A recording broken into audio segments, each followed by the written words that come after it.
झील का जादुई हीरा। भूमिका। बहुत समय पहले की बात है। एक सुंदर हरे भरे जंगल के बीचों बीच एक शांत और गहरी झील थी। लोग कहते थे कि इस झील के तल में एक जादुई हीरा छिपा हुआ है, जो जिसके पास होगा उसे अनगिनत शक्तियां मिल जाएंगी। लेकिन वह हीरा किसी को आसानी से नहीं मिलता था। कई लोग उसे पाने की कोशिश कर चुके थे, लेकिन वे सभी खाली हाथ लौट आए।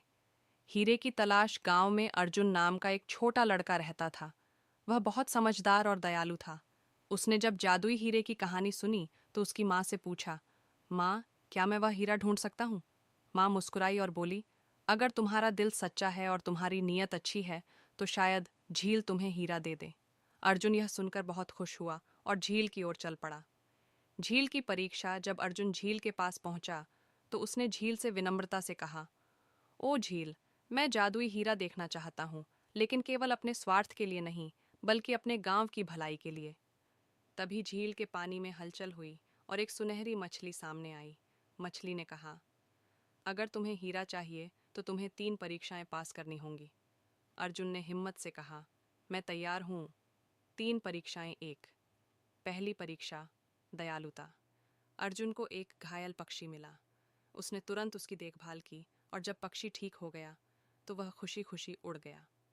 मछली मुस्कुराई और बोली, पहली परीक्षा सफल रही। दूसरी परीक्षा, धैर्य। अर्जुन को झील के किनारे बैठकर पूरे 1 दिन तक इंतजार करना था। कई बार उसे बेचैनी हुई, लेकिन उसने धैर्य बनाए रखा। अंत में मछली फिर से आई और बोली, तुमने दूसरी परीक्षा भी पास कर ली। तीसरी परीक्षा, निस्वार्थता। अचानक अर्जुन को झील के पास एक गरीब आदमी मिला जो भूखा था। अर्जुन के पास सिर्फ एक ही रोटी थी, लेकिन उसने खुशी खुशी उसे दे दी। यह देखकर मछली ने झील में गोता लगाया और एक चमकता हुआ हीरा अर्जुन को दिया। असली जादू। लेकिन जैसे ही अर्जुन ने हीरा हाथ में लिया, वह अचानक गायब हो गया।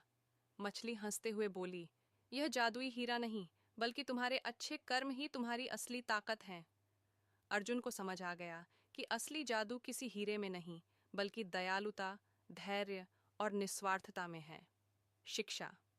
इस कहानी से हमें यह सीख मिलती है कि सच्ची ताकत बाहरी चीजों में नहीं, बल्कि हमारे अच्छे कामों और अच्छे दिल में होती है। समाप्त।